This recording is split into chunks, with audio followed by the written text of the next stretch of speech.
कांग्रेस के हमारे साथी तो उन पंचतीर्थों को कभी जाके उनके दर्शन भी नहीं करे होंगे, क्योंकि केवल आप दिखावा करते हैं। ये नरेंद्र मोदी सरकार है जो बाबा साहब के लिए समर्पित है, बाबा साहब के विचारों के लिए समर्पित है। इसीलिए बाबा साहब के पंचतीर्थों का विकास करने का काम नरेंद्र मोदी जी की सरकार ने करने का काम। आजकल कांग्रेस के एक नेता हैं जो कभी अपनी जाति बताते हैं, कभी अब उन्हें गोत्र भी बताते हैं, और कभी वो अपना जनेऊ भी दिखाते हैं, लेकिन वो समय समय पर अपना चेहरा और अपनी बातें बदलते रहते हैं। एक बार वो जनेऊ दिखाते थे, जाति बताई, गोत्र बताया, लेकिन आजकल उनको ओबीसी याद आ रहा है। लेकिन ओबीसी के प्रति कांग्रेस की सोच क्या है? नेहरू जी ने जिस जनगणना की वो बात आज कर रहे हैं, नेहरू जी के विचार क्या थे उस पे? नेहरू जी ने उसके बारे में कहा क्या था? कभी कम से कम उसको तो पढ़ लेते। नेहरू जी ने कहा था, आजादी के बाद नेहरू सरकार ने निर्णय लिया था कि ओबीसी की भारतीय सूची की कोई आवश्यकता नहीं है। यह किसी और ने नहीं किया था, यह देश की तत्कालीन कांग्रेस की सरकार और नेहरू जी का निर्णय है, यह किसी और का निर्णय नहीं है। आज आपको ओबीसी याद आ रहे हैं, आज आप ओबीसी की बात कर रहे हैं, और ओबीसी की बात भी करना चाहते हैं। 3 आयोग बने आजादी के बाद। 3 आयोग किसने बनाए? आपको किसने रोका था उन तीनों आयोगों की रिपोर्ट लागू करने से? क्या विचार थे आपके? पहले आयोग की रिपोर्ट क्यों नहीं लागू की आपने? कालेकर कमेटी की रिपोर्ट आपने क्यों लागू नहीं की? और जब मंडल आयोग की रिपोर्ट लागू होनी हुई तो राजीव गांधी जी ने उसका विरोध किया था। यह किसी और ने विरोध नहीं किया था, राजीव गांधी ने इसका विरोध किया था। आज आप ओबीसी की बात करते हैं, जिस ओबीसी के आरक्षण लागू करने की बात, और तीनों रिपोर्टों को जो आपके शासन में आई थी, जो आपके समय की थी, आपको लागू करने से किसने रोका था? हां, आपको एक परेशानी है कि इस देश के बैकवर्ड समाज का सौभाग्य है कि देश की आजादी के बाद नरेंद्र मोदी जी के रूप में इस देश को प्रथम बैकवर्ड प्रधानमंत्री मिला। यह आपको बर्दाश्त नहीं, इसे आप डाइजेस्ट नहीं कर पा रहे हैं। यह आपकी परेशानी है, इस परेशानी को हम समझ सकते हैं, लेकिन इस देश का पिछड़ा, इस देश का अनुसूचित जाति का लोग, इस देश का अगड़े समाज का जो सबसे नीचे पायदान पर रहने वाला व्यक्ति है, वो समझ चुका है कि उनके लिए अगर किसी ने काम किया है तो इस देश के प्रधानमंत्री नरेंद्र मोदी जी और नरेंद्र मोदी जी की सरकार ने करने का काम किया। माननीय सभापति जी, अगर मैं ओबीसी की बात करूं, राजनीतिक नेतृत्व की बात करूं, प्रधानमंत्री जी के रूप में नरेंद्र मोदी जी हमें मिले, और अगर राजनीतिक भागीदारी की मैं बात करूं, राजनीतिक भागीदारी में अगर आप उठा लीजिए, आज सबसे ज्यादा ओबीसी के लोकसभा के सदस्य किस पार्टी के हैं? बीजेपी के। अगर आज देश में सबसे ज्यादा ओबीसी समुदाय के विधायक हैं तो बीजेपी के हैं। अगर विधान परिषद के सबसे ज्यादा ओबीसी के सदस्य हैं तो बीजेपी के हैं।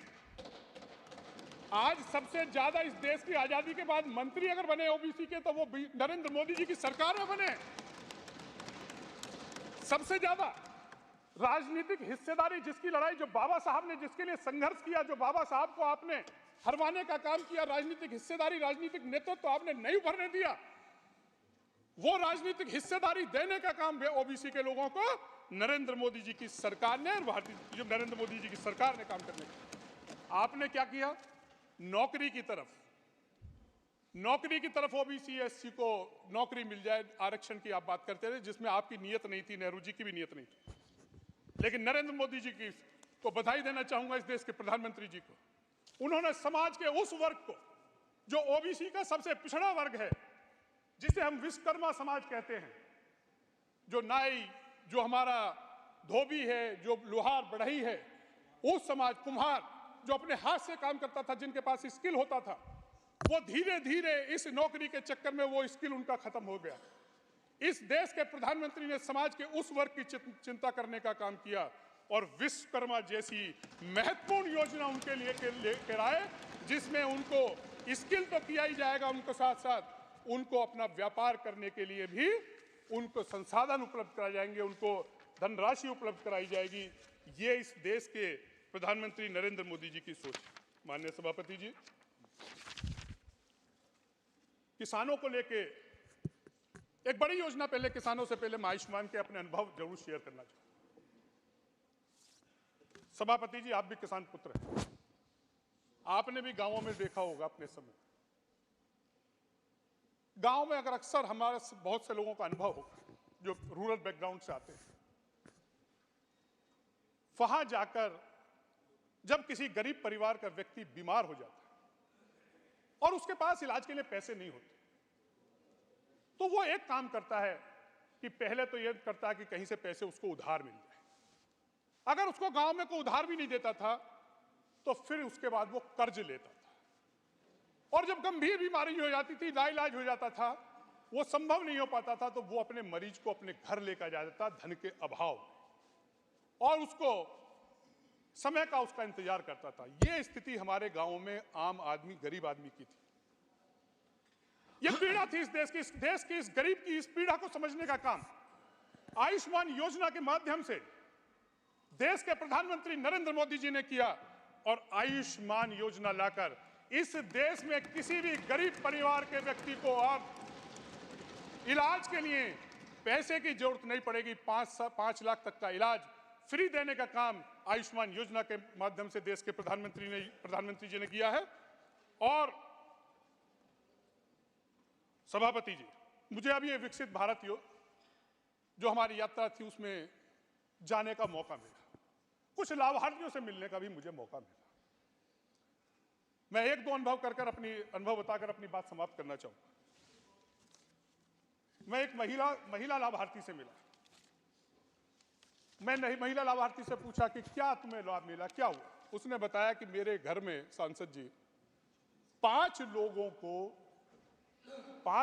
को डेंगू हुआ था।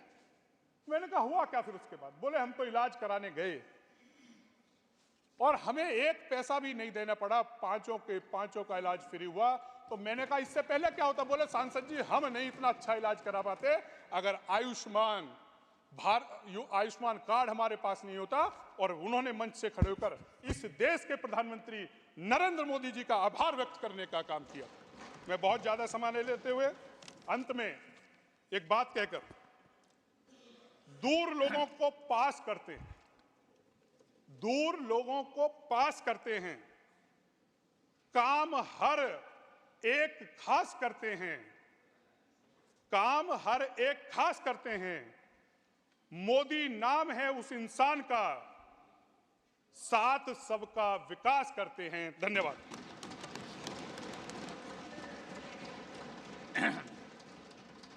Honorable Prime Minister, to reply the discussion.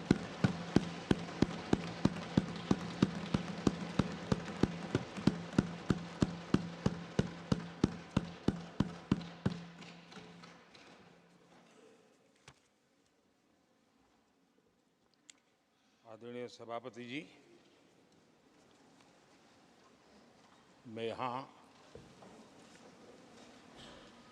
आदरणीय राष्ट्रपति जी के अभिभाषण की चर्चा में भागीदार बनने के लिए उपस्थित हुआ हूँ और मैं आदरणीय राष्ट्रपति जी के भाषण को मेरी तरफ से आदरपूर्वक धन्यवाद भी देता हूँ, अभिनंदन भी करता हूँ।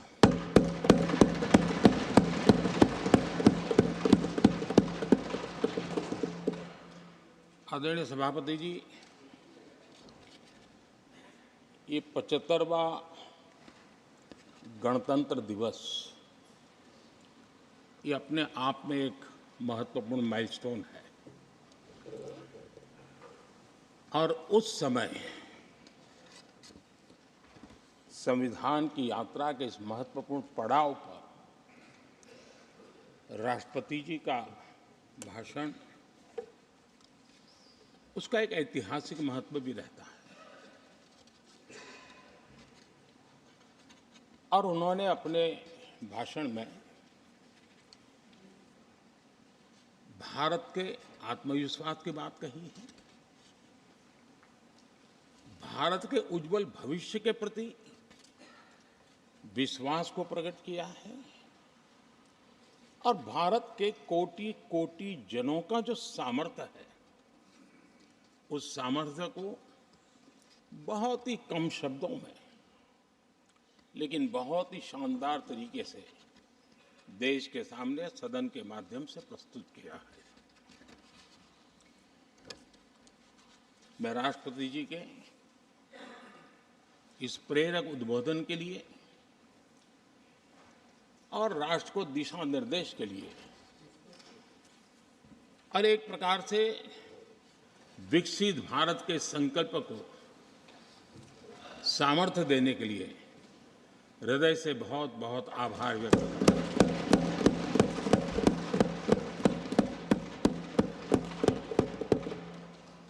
चर्चा के दरमियान अनेक मान्य सदस्यों ने अपने विचार रखे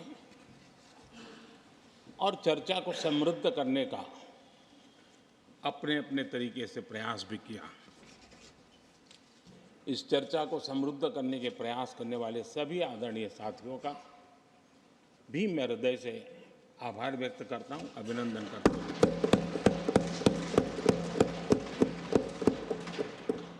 कुछ साथियों के लिए आलोचना करना, कड़वी बातें करना, ये उनकी मजबूरी थी। उनके प्रति भी मैं संवेदनाएं प्रकट करता हूं।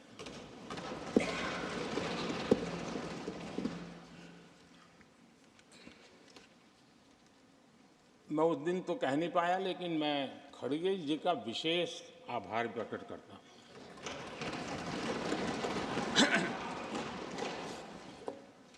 बहुत ध्यान से सुन रहा था खड़गे जी उस दिन में,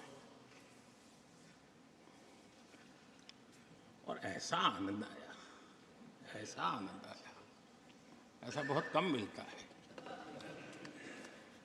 लोकसभा में तो कभी कभी मिल जाता है, लेकिन आजकल वो दूसरी ड्यूटी पर है तो मनोरंजन कम मिलता है। लेकिन लोकसभा में मनोरंजन की जो कमी हमें खल रही है, उस दिन आपने पूरी कर दी।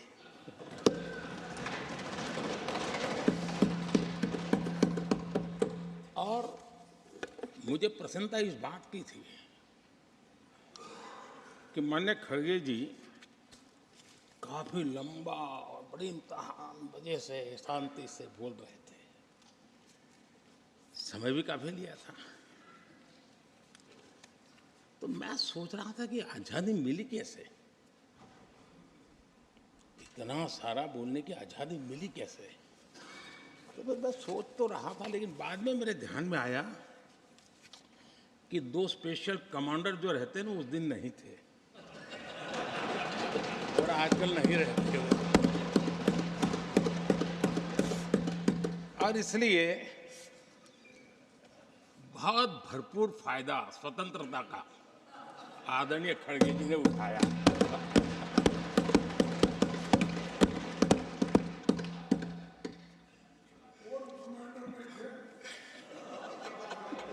और मुझे लगता है कि उस दिन खड़गे जी ने सिनेमा का एक गाना सुना होगा, ऐसा मौका फिर कहाँ मिलेगा।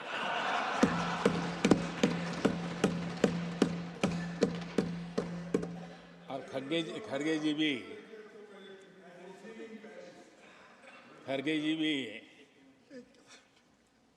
एम्पायर नहीं है, कमांडोज नहीं है, तो चौके छक्के मारने में मजा आ रहा था उनको।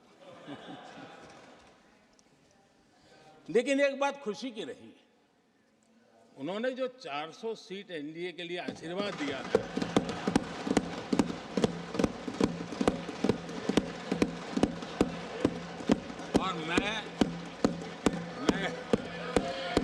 तरीके ने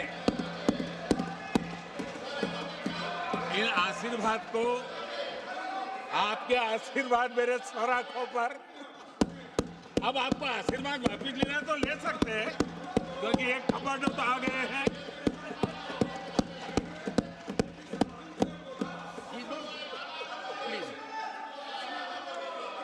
आदरणीय सभापति जी, मैंने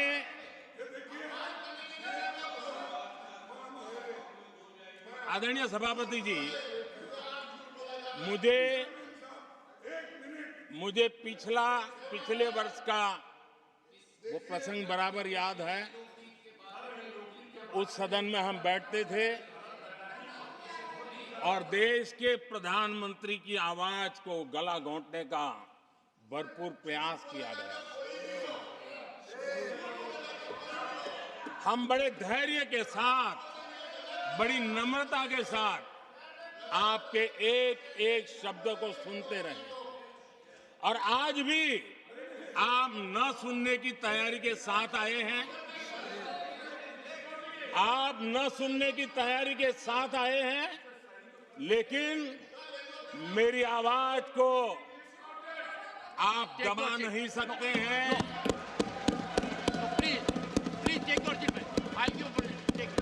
देश की जनता ने इस आवाज को ताकत दी हुई है।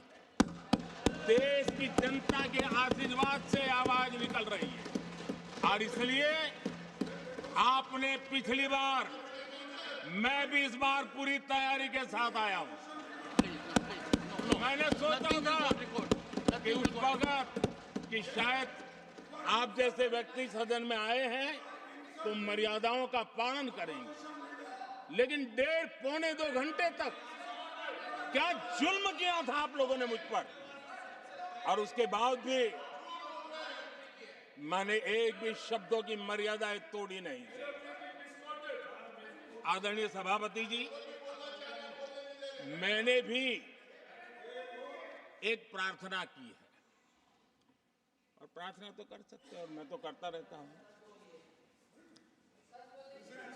पश्चिम बंगाल से आपको जो चैलेंज आई है,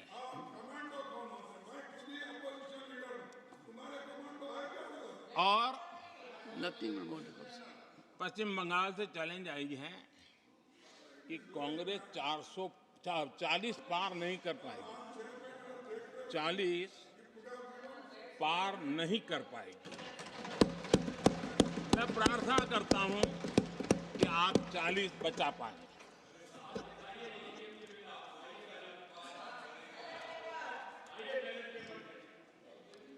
आदरणीय सभापति जी, हमको बहुत सुनाया गया है, और हमने सुना है। लोकतंत्र में आपका कहने का अधिकार है, और हमारी सुनने की जिम्मेवारी है।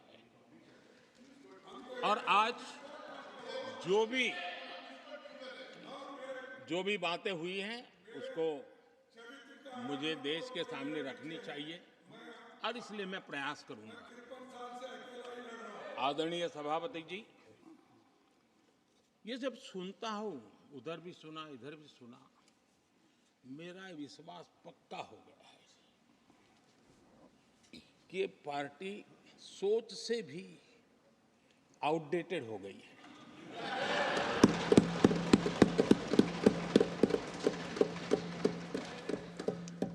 और जब सोच आउटडेटेड हो गई है, तो उन्होंने अपना कामकाज भी आउटसोर्स कर दिया है। देखते ही देखते इतना बड़ा दल, इतने दशकों पर तक देश पर राज करने वाला दल, ऐसा पतन, ऐसी गिरावट, हमें खुशी नहीं हो रही है। हमारी आपके प्रति संवेदनाएं हैं, लेकिन डॉक्टर क्या करेगा जी, पेशेंट खुद। आगे क्या बोलूं?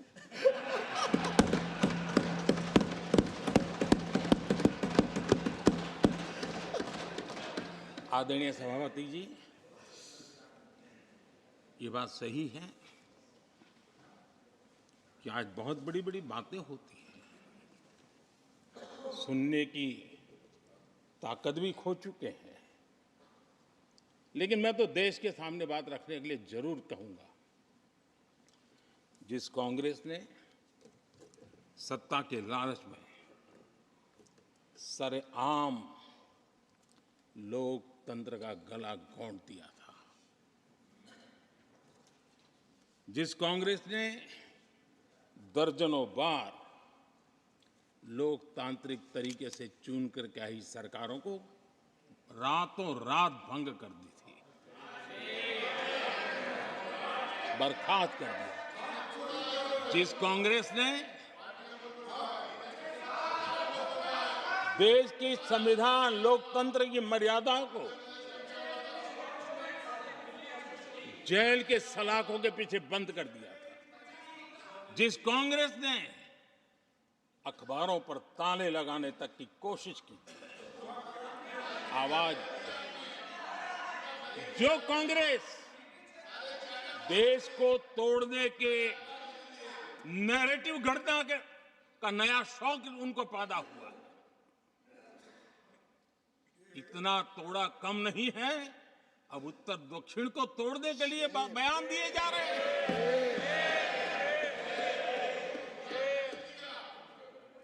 और ये कांग्रेस हमें लोकतंत्र और फेडरलिज्म उस पर प्रवचन दे रही है। आदरणीय सभापति जी, जिस कांग्रेस ने nothing, जात, only the address will go on record. और Nothing else. भाषा के नाम पर देश को बांटने में कोई कसर नहीं छोड़ी, Please. जिस कांग्रेस ने आतंकवाद और अलगाववाद को अपने हित में पनपने दिया, जिस कांग्रेस ने नॉर्थ ईस्ट को हिंसा, अलगाव और पिछड़ेपन में धकेल दिया, जिस कांग्रेस के राज में नक्सलवाद के लिए देश के लिए एक बहुत बड़ी चुनौती बनाकर के छोड़ दिया, जिस कांग्रेस ने देश की बहुत बड़ी जमीन दुश्मनों के हवाले कर दी, जिस कांग्रेस ने देश की सेनाओं का आधुनिकीकरण होने से रोक दिया, वो आज हमें राष्ट्रीय सुरक्षा और आंतरिक सुरक्षा के लिए भाषण दे रहे हैं। जिस कांग्रेस ने आजादी के बाद से ही कंफ्यूज रही, उनको उद्योग जरूरी है कि खेती जरूरी है, उसी कंफ्यूजन में गुजारा किया। जो कांग्रेस तय नहीं कर पाई कि नेशनलाइजेशन करना है कि प्राइवेटाइजेशन करना है, उलझती रही। जो कांग्रेस 10 वर्ष में 12 नंबर से 11 नंबर पर आर्थिक व्यवस्था ले आ पाई, 10 साल में 12 से 11 नंबर, और आप 12 से 11 आने में बहुत मेहनत नहीं पड़ती है। जैसे जैसे आगे बढ़ते हैं तो मेहनत और बढ़ती है। हम 10 साल में 5 नंबर पे ले आए, और ये कांग्रेस हमें यहाँ आर्थिक नीतियों पर लंबे लंबे भाषण सुना रही है। आदरणीय सभापति जी, जिस कांग्रेस ने ओबीसी को पूरी तरह आरक्षण नहीं दिया, जिसने सामान्य वर्ग के गरीबों को कभी आरक्षण नहीं दिया, जिसने बाबा साहब के बजाय बाबा साहब को भारत रत्न देने योग्य नहीं माना, अपने ही परिवार को भारत रत्न देते रहे, जिस कांग्रेस ने देश की गली सड़कों चौक चौराहे पर अपने ही परिवार के नाम के पाठ जड़ दिए हैं, वो हमें उपदेश दे रहे हैं, वो हमें सामाजिक न्याय के पाठ पढ़ा रहे हैं। आदरणीय सभापति जी, जिस कांग्रेस के Nothing will go on record, only the जिस address will go on Congress record. के अपने नेता की कोई गारंटी नहीं है, अपनी नीति की कोई गारंटी नहीं है, वो मोदी की गारंटी पर सवाल उठा रहे हैं।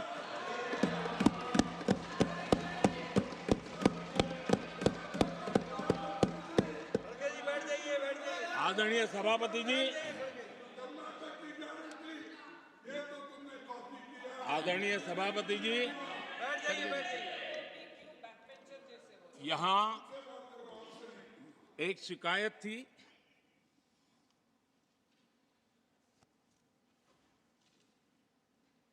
और उनको लगता है कि हम ऐसा क्यों कहते हैं, हम ऐसा क्यों देख रहे हैं। देश और दुनिया उनके 10 साल के कार्यकाल को ऐसे क्यों देखती थी, देश क्यों नाराज हो गया।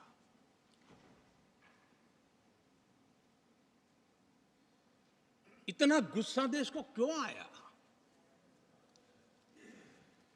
आदरणीय सभापति जी, हमारे कहने से सब नहीं हुआ है। खुद के कर्मों के फल और अब तो सामने रहते हैं, वो कोई दूसरे जन्म में नहीं होते हैं, इसी जन्म में है। आदरणीय सभापति जी, कुछ हम किसी को बुरा नहीं कहते, हमें क्यों बुरा कहना चाहिए। जब उन्हीं को लोगों ने बहुत कुछ कहा हो तो मुझे क्या कहने की जरूरत है। मैं एक वक्तव्य सदन के सामने रखना चाहता हूं। मैं पहला कोट पढ़ रहा हूं। सदस्यगण जानते हैं, ये कोटेशन है। सदस्यगण जानते हैं कि हमारी ग्रोथ धीमी हो गई है और फिस्कल डेफिसिट बढ़ गया है। महंगाई दर बीते 2 वर्षों से लगातार बढ़ रही है। करंट अकाउंट डेफिसिट हमारी उम्मीदों से कहीं अधिक हो चुका है। ये कोट मैंने पढ़ा। ये किसी भाजपा के नेता का कोट नहीं है, नहीं ये कोट मेरा है। आदरणीय सभापति जी, यूपीए सरकार के 10 साल पर तत्कालीन प्रधानमंत्री आदरणीय पीएम के रूप में रहे श्रीमान मनमोहन सिंह जी ने कहा था और खुद के कार्यकाल में कहा था। ये हालत थी, उन्होंने वर्णन किया था। आदरणीय सभापति जी, अब मैं दूसरा कोट पढ़ता हूं। देश में व्यापक गुस्सा है। पब्लिक ऑफिस के मिसयूज को लेकर भारी गुस्सा है। इंस्टीट्यूशंस का मिसयूज कैसे होता था, ये उस समय ये भी मैंने नहीं करा, ये उस समय के प्रधानमंत्री पद पर डॉक्टर मनमोहन सिंह जी कह रहे थे।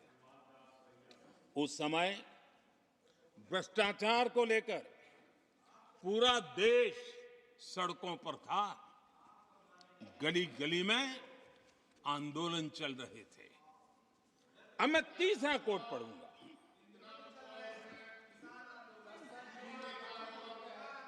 एक संशोधन की कुछ पंक्तियां हैं, इसको भी आप सुनिए। टैक्स कलेक्शन में भ्रष्टाचार होता है, इसके लिए जीएसटी लाना चाहिए। राशन की योजना में लीकेज होती है, जिससे देश का गरीब सबसे अधिक पीड़ित है।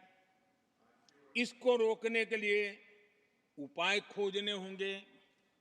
सरकारी ठेके जैसे दिए जा रहे हैं, उस पर शक होता है। ये भी तत्कालीन प्रधानमंत्री आदरणीय मनमोहन सिंह जी ने कहा था। और उसके पहले और एक प्रधानमंत्री, उन्होंने ये कहा था कि दिल्ली से 1 रुपया जाता है 15 पैसा पहुंचता है। सुधार, बीमारी का पता था, सुधार करने की तैयारी नहीं थी। और आज बातें तो बड़ी बड़ी की जा रही है। कांग्रेस के 10 साल का इतिहास देखिए। फ्रेजाइल 5 इकोनॉमी में दुनिया में कहा जाता था, मैं नहीं, दुनिया कहती फ्रेजाइल 5, पॉलिसी पैरालिसिस, ये तो उनकी पहचान बन गई थी। और हमारे 10 वर्ष टॉप 5 इकोनॉमी वाले।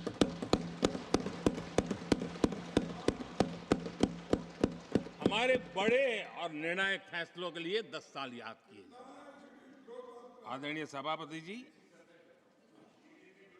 हम उस कठिन दौर से बहुत मेहनत करके, सोच समझ करके देश को संकटों से बाहर लाए हैं। ये देश ऐसे ही आशीर्वाद नहीं दे रहा है। आदरणीय सभापति जी, यहां सदन में अंग्रेजों को याद किया गया। Unbecoming conduct. Please continue. No please please. आदरणीय सभापति जी, इस सदन में अंग्रेजों को याद किया गया।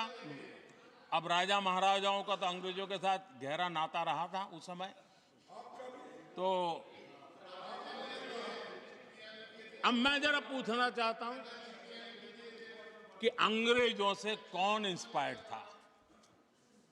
मैं तो ये तो नहीं पूछूंगा कि कांग्रेस पार्टी को जन्म किसने दिया था,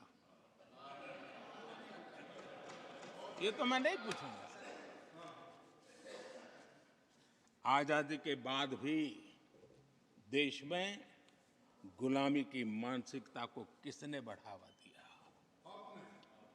अगर आप अंग्रेजों से प्रभावित नहीं थे तो अंग्रेजों की बनाई दंड संहिता, पिनल कोड, आपने क्यों नहीं बदली? आदरणीय सभापति जी, अगर आप अंग्रेजों से प्रभावित नहीं थे तो अंग्रेजों के जमाने के सैकड़ों कानून क्यों चलते रहे? आप अगर अंग्रेजों से प्रभावित नहीं थे तो लाल बत्ती कल्चर, ये लाल बत्ती कल्चर इतने दशकों बाद भी क्यों चलता? अगर आप अंग्रेजों से प्रभावित नहीं थे तो भारत का बजट शाम को 5 बजे इसलिए आता था क्योंकि ब्रिटिश पार्लियामेंट का सुबह शुरू होने का समय होता था। ये ब्रिटेन की पार्लियामेंट के समय के अनुकूल शाम 5 बजे बजट की परंपरा क्यों चलाए रखी थी आपने? कौन अंग्रेजों से इंस्पायर था? पर आप अंग्रेजों से प्रेरित नहीं थे तो हमारी सेनाओं के चिन्हों पर आज भी गुलामी के प्रतीक अब तक क्यों बने हुए थे? हम एक के बाद एक हटा रहे हैं। अगर आप अंग्रेजों से प्रेरित नहीं थे तो राजपथ को कर्तव्य पथ बनने के लिए मोदी का इंतजार क्यों करना पड़ा? आदरणीय सभापति जी, अगर आप अंग्रेजों से प्रभावित नहीं थे तो अंडमान और निकोबार, इन द्वीप समूहों पर आज भी अंग्रेजी सत्ता के निशान क्यों लटके पड़े थे? आदरणीय सभापति जी, अगर आप अंग्रेजों से प्रभावित नहीं थे तो इस देश के सेना के जवान देश के लिए मन मिटते रहे, लेकिन देश के जवानों के सम्मान में एक वॉर मेमोरियल तक आप बना नहीं पाए थे। क्यों नहीं बनाया? अगर आप अंग्रेजों से इंस्पायर्ड नहीं थे, प्रभावित नहीं थे, तो भारतीय भाषाओं को हीन भावना से क्यों देखा? स्थानीय भाषा में पढ़ाई के प्रति आप लोगों की बेरुखी क्यों थी? आदरणीय सभापति जी, अगर आप अंग्रेजों से प्रेरित नहीं थे तो भारत को मदर ऑफ डेमोक्रेसी बताने में आपको कौन रोकता था? आपको क्यों महसूस नहीं हुआ कि दुनिया में? आदरणीय सभापति जी, मैं सैकड़ों उदाहरण दे सकता हूं कि आप किस प्रभाव में काम करते थे और देश को सुनते ये सारी बातें याद आने वाली है। आदरणीय सभापति जी, मैं एक और उदाहरण देना चाहता हूं। कांग्रेस ने नैरेटिव फैलाया और इस नैरेटिव का परिणाम क्या हुआ कि भारत की संस्कृति और संस्कारों मानने वाले लोगों को बड़े हीन भाव से देखा जाने लगा, ढकियानों से मानने लगा गया, और इस प्रकार से एक हमारे अतीत के प्रति अन्याय करने की नौबत आई। अपनी मान्यता को अगर गाली देते हैं, अपनी अच्छी परंपराओं को गाली देते हैं तो आप प्रोग्रेसिव हैं। इस प्रकार के नैरेटिव गढ़े जाने लगे देश में, और उसका नेतृत्व कहां होता था ये दुनिया भली भांति जानती है। दूसरे देश से आयात करना उसको गर्व का, और भारत की कोई चीज है तो दूसरे दर्जे की है, ये स्टेटस बना दिया गया था। ये स्टेटस सिंबल बाहर से आया, मेड इन फॉरेन स्टेटस बना दिया था। ये लोग आज भी वोकल फॉर लोकल बोलने से बच रहे हैं। मेरे देश के गरीबों के कल्याण का काम हो रहा है। आज आत्मनिर्भर भारत की बात उनके मुंह से नहीं निकलती है। आज मेक इन इंडिया कोई बोलता है तो उनके पेट में चूहे दौड़ने लग जाते हैं। आदरणीय सभापति जी, देश ये सब देख चुका है और अब समझ भी चुका है, और उसी का परिणाम आप भुगत भी रहे हैं। आदरणीय सभापति जी, राष्ट्रपति जी ने अपने अभिभाषण में विस्तार से चार सबसे बड़ी जातियों के विषय में हम सबको संबोधित किया था। युवा, नारी, गरीब और हमारे अन्नदाता। हम जानते हैं इनकी समस्याएं ज्यादातर एक समान है, उनके सपने भी एक समान है, और उसके समाधान अगर करने हैं तो थोड़ा 19-20 का फर्क पड़ेगा, लेकिन इन चारों वर्गों के समाधान के रास्ते भी एक ही हैं। और इसलिए उन्होंने बहुत ही उपयुक्त रूप से राष्ट्र का मार्गदर्शन किया है कि इन चार स्तंभों को मजबूत करिए, देश विकसित भारत की तरफ तेज गति से आगे बढ़ेगा।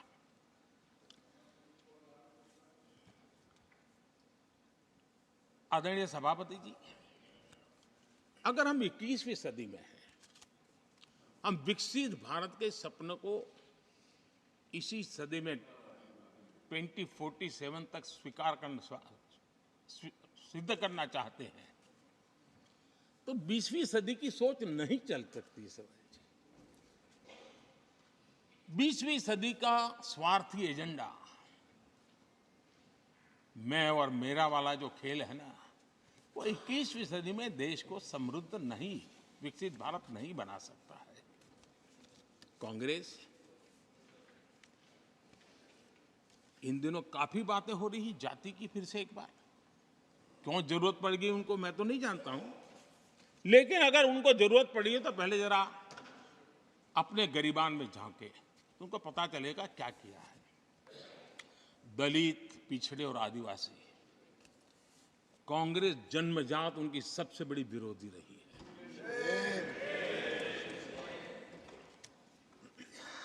और मैं तो कभी कभी सोचता हूं, अगर बाबा साहब न होते ना तो शायद कि एससी एसटी को आरक्षण मिलता कि नहीं मिलता, ये भी मेरे मन में सवाल उठता है। आदरणीय सभापति जी, और मैं ये कह रहा हूं, इसके पीछे मेरे पास प्रमाण है। इनकी सोच आज से नहीं, उस समय से ऐसी है, मेरे पास प्रमाण। और मैं प्रमाण के सिवाय मैं यहां कहने के लिए नहीं आया। और जब बातें वहां से उठी हैं तो फिर तैयारी रखनी चाहिए उनको। मेरा परिचय तो हो चुका है, 10 साल हो गए।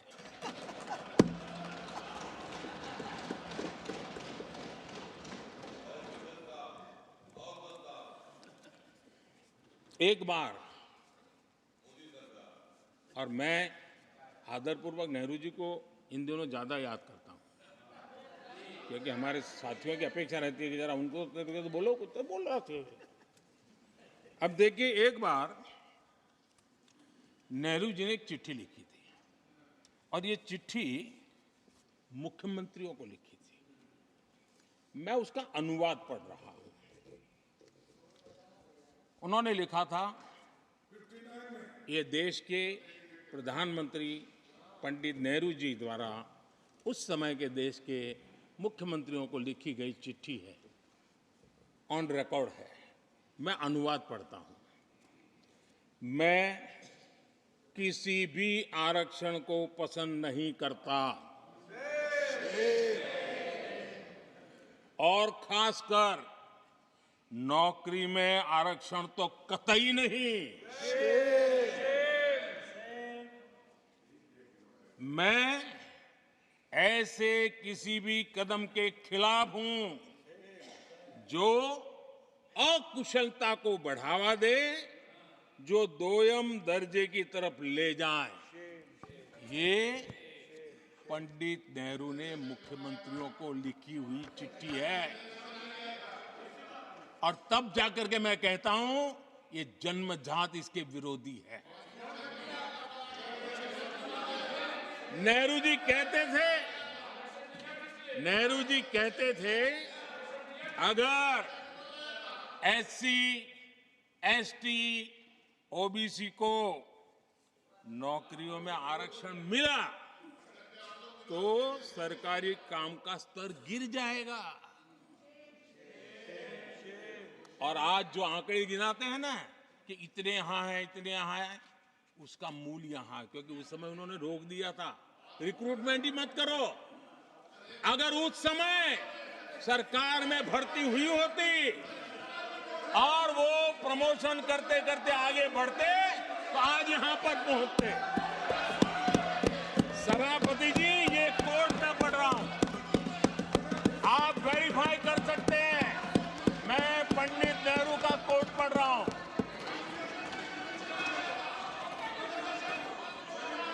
Please. और आदरणीय सभापति जी, Leader of opposition was heard in rapt attention. Are you setting this example? Leader of opposition was heard आदरणीय in rapt सभापति attention. Ji, Please sit down. Sit down. आप तो जानते हैं नेहरू जी ने जो कहा वो कांग्रेस के लिए हमेशा से पत्थर की लकीर होता है। नेहरू जी ने कहा मतलब पत्थर की लकीर उनके लिए। दिखावे के लिए आप कुछ भी कहें, लेकिन आपकी सोच ऐसे कई उदाहरणों से सिद्ध होती है। मैं अनगिनत उदाहरण देख सकता हूं, लेकिन मैं एक उदाहरण जरूर देना चाहता हूं और वह उदाहरण मैं जम्मू कश्मीर का देना चाहता हूं। कांग्रेस ने जम्मू कश्मीर के एससी, एसटी, ओबीसी को 7 दशकों तक उनके अधिकारों से वंचित रखा।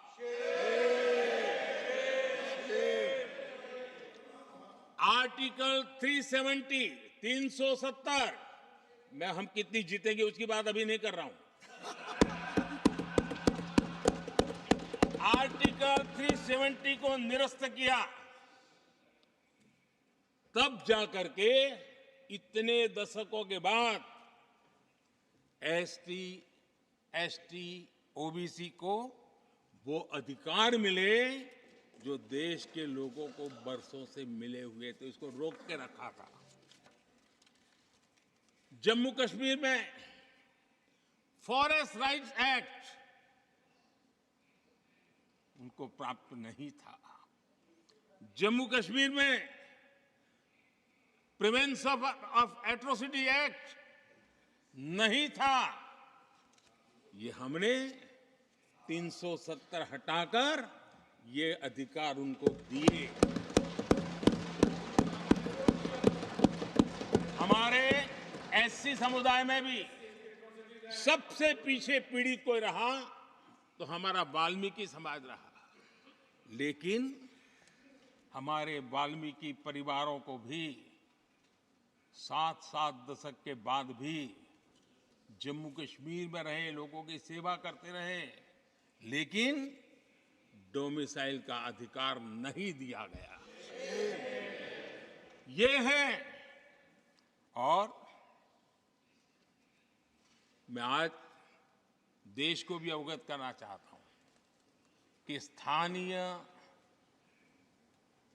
निकायों में, लोकल सेल्फ गवर्नमेंट्स में ओबीसी के आरक्षण का विधेयक भी कल 6 फरवरी को लोकसभा में भी पारित हुआ।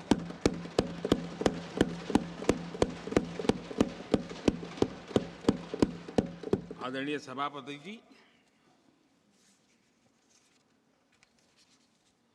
SC, ST, OBC उनको बड़ी भागीदारी देने में कांग्रेस और साथियों को हमेशा परेशानी रही है। बाबा साहब की राजनीति को, बाबा साहब के विचारों को खत्म करने के लिए कोई कसर उन्होंने छोड़ी नहीं है। वक्तव्य अवेलेबल है, चुनाव में क्या क्या बोला गया है वो भी अवेलेबल है। इनको भारत रत्न भी देने की तैयारी नहीं थी, वो भी भाजपा के समर्थन से और सरकार बनी, तब बाबा साहब को भारत रत्न।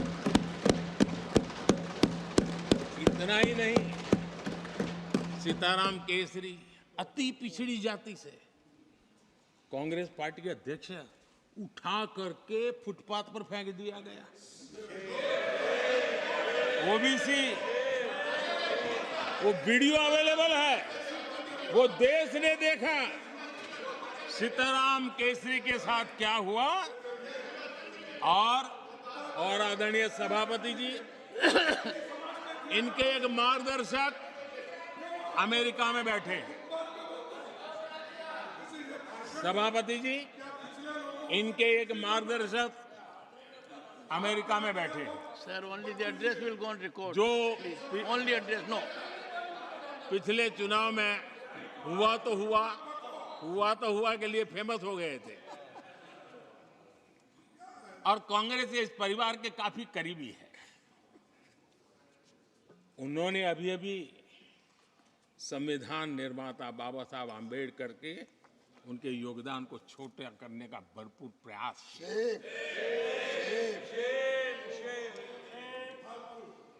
आदरणीय सभापति जी, देश में पहली बार एनडीए ने एक आदिवासी बेटी को राष्ट्रपति बनाने के लिए प्रस्ताव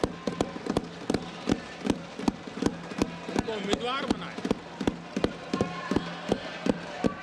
आपका हमसे वैचारिक विरोध हो वो एक बात है, अगर हमसे वैचारिक विरोध होता, आपने सामने कैंडिडेट खड़ा किया होता, मैं समझ सकता था, लेकिन वैचारिक विरोध नहीं था। क्यों?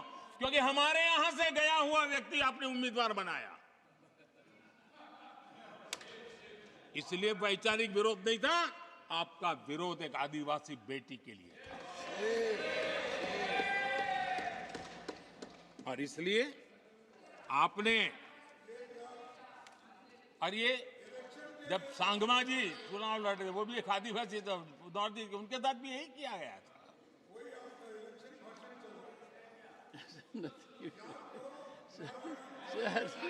और आज तक सभापति जी, राष्ट्रपति जी का अपमान करने की घटनाएं कम नहीं है।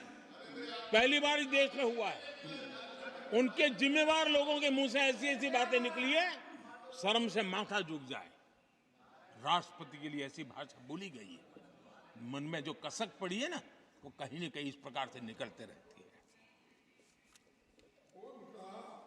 एनडीए के अंदर हमने 10 साल काम करने का मौका मिला। हमने पहले दलित को और अब आदिवासी को, हमने हमेशा हमारी प्राथमिकता क्या है इसका परिचय दिया। आदरणीय सभापति जी, जब हम हमारी सरकार के परफॉर्मेंस की बात करता हूं, एनडीए की जो गरीब कल्याण की नीतियों की बातें करता हूं, थोड़ा सा अगर उस समाज को निकट से जानते हो, आखिर कौन समाज है लाभार्थी, कौन लोग हैं? ये झुग्गी झोपड़ी में किसको रहने के लिए जिंदगी गुजारनी पड़ रही है? ये किस समाज के लोग हैं? मुसीबतों से गुजरना पड़ता है, व्यवस्थाओं से वंचित रहना पड़ा है, कौन समाज है? हमने जितना काम किया है ना, ये SC, ST, OBC, आदिवासी इसी समाज के लिए है। कच्ची बस्तियों में रहने वाले लोगों को पक्का घर मिला है, तो मेरे इस समाज के बंधुओं को मिला है।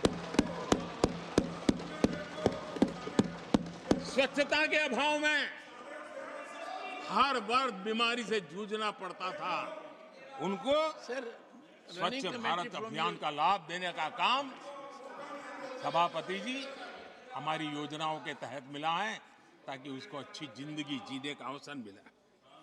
इसी परिवारों के हमारी माताएं बहनें धुएं से खाना पका पका करके अपनी स्वास्थ्य के संकट को झेल रही थी।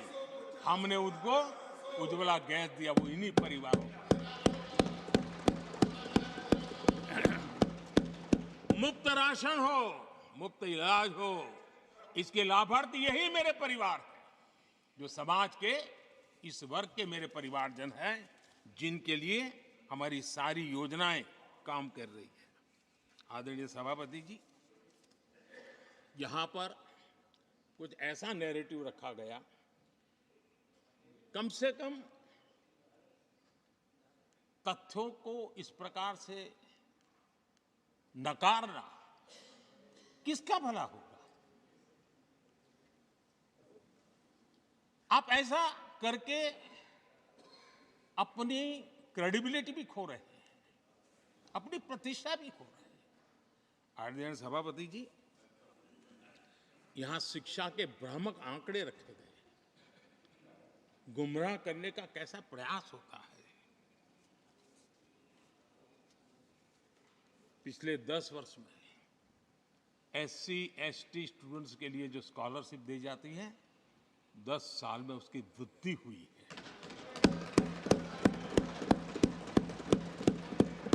इन 10 वर्षों में स्कूलों में, हायर एजुकेशन में नामांकन की संख्या भी बहुत बढ़ी है और ड्रॉप आउट बहुत तेजी से कम हुआ है। आदरणीय सभापति जी, 10 साल पहले 120 एकलव्य मॉडल स्कूल थे। आदरणीय सभापति जी, आज 400 एकलव्य मॉडल स्कूल।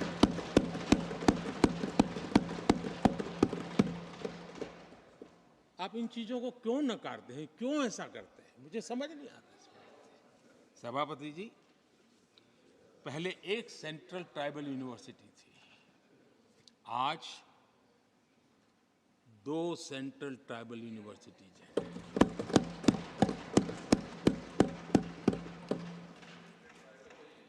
आदरणीय सभापति जी, ये भी सच्चाई है कि लंबे अरसे तक दलित, पिछड़े, आदिवासी बेटे बेटियां कॉलेजों का दरवाजा तक नहीं देख पाते थे। मुझे याद है, मैं गुजरात में जब सीएम बना तो मेरे लिए चौंकाने वाला एनालिसिस मेरे सामने आया। गुजरात में उमरगांव से अंबाजीपुरा बेल्ट आदिवासी बहुल क्षेत्र है। हमारे दिग्विजय जी के एक दामाद भी उसी इलाके में है। उस पूरे इलाके में साइंस स्ट्रीम की एक भी स्कूल नहीं थी। मैं जब वहां गया, अब उस इलाके में मेरे आदिवासी बच्चों के लिए साइंस स्ट्रीम की स्कूल नहीं होगी तो इंजीनियरिंग, डॉक्टरी का तो सवाल ही कहां उठता है। ऐसी मिनिमम चीजें और यहां पर क्या भाषण दे रहे हैं जी। आदरणीय सभापति जी, और मैं बताना चाहता हूं, सदन को गर्व होगा, संतोष, आप उस सदन में बैठे हैं, वहां एक ऐसी सरकार आपके साथ बात कर रही है, कि ऐसी सरकार नेतृत्व कर रही है जहां कितना बड़ा परिवर्तन आया। आप उस समाज का विश्वास बढ़ाइए, उनका हौसला बुलंद कीजिए, वो देश की मुख्य धारा में तेजी से आगे बढ़े, उसके लिए हम प्रयास करें, सामूहिक प्रयास करें। आप देखिए, आदिवासी और हमारे SC SC समाज के विद्यार्थियों का नामांकन, मैं कुछ आंकड़े रखना चाहता हूं। उच्च शिक्षा में SC विद्यार्थियों का नामांकन 44% बढ़ा है।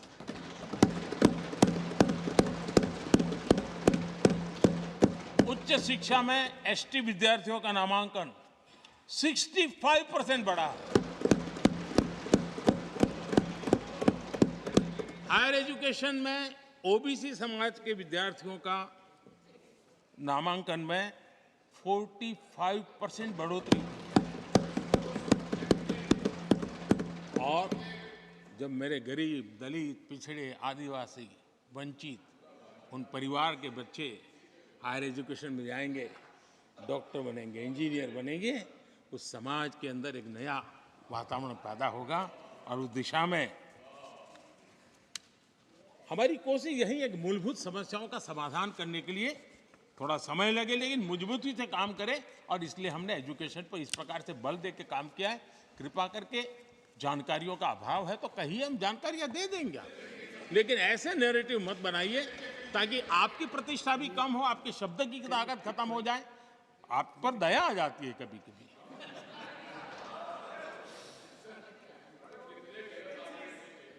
आदरणीय सभापति जी, सबका साथ सबका विकास ये नारा नहीं है, ये मोदी की गारंटी है।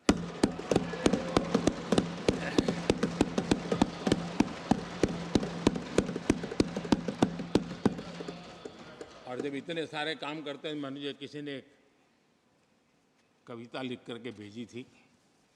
कविता तो बड़ी लंबी है तो उसमें एक वाक्य है, मोदी की गारंटी का दौर है। मोदी की गारंटी का दौर है।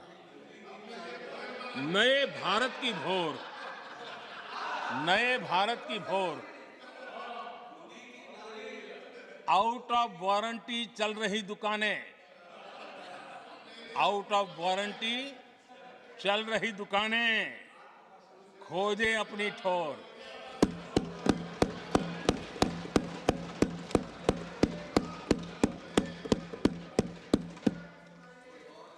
आदरणीय सभापति जी, किस प्रकार से देश में निराशा फैलाने का प्रयास, मैं ये तो समझता हूं जो लोग इतनी निराशा की गर्त में डूब चुके हैं, वैसे निराशा फैलाने का उनका सामर्थ्य भी बचा नहीं है, वो भी सामर्थ्य नहीं बचा। आशा का तो संचार कर ही नहीं सकते, जो खुद निराशा में डूबे उनसे आशा है।